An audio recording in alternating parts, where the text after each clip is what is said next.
Atays! Ay nako, itong aking malunggay ay natuyo na. Oh, Carol! I am but a fool. Darling, I love you. Though you treat me cruel. Nakakayata, Mesis ay hindi mainit ang ulo mo ngayon, honey. Parang ako naiibahan. Siyempre naman, Mesis. Ikaw ba naman ang makatanggap ng 3,000?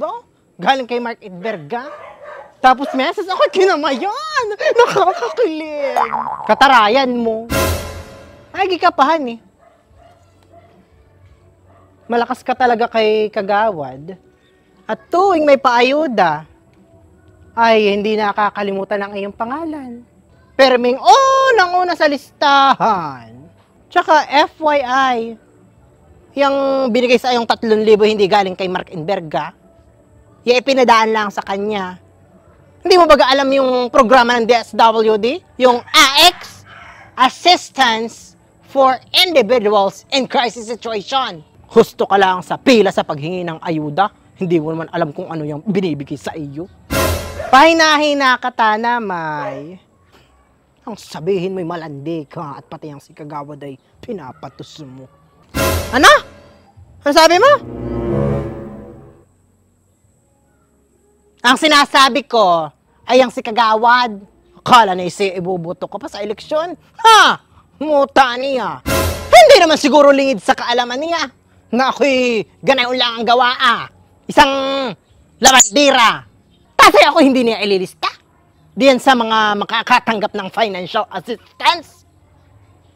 At kung sino pa itong mga maiigi ang buhay ay siya pang mga nangakalista. Aba! Anong ganayon? Ano ka ba, Meses?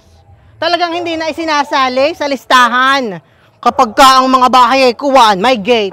Aba! Ayun na pala ngayon ang basyan para maaalman kung sino ang mga tunay na mga nangangailangan.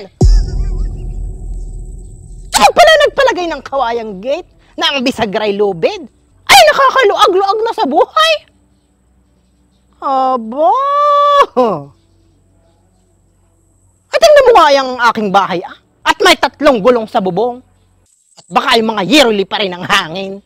Gano'n baga ang maigi ang buhay? Ates!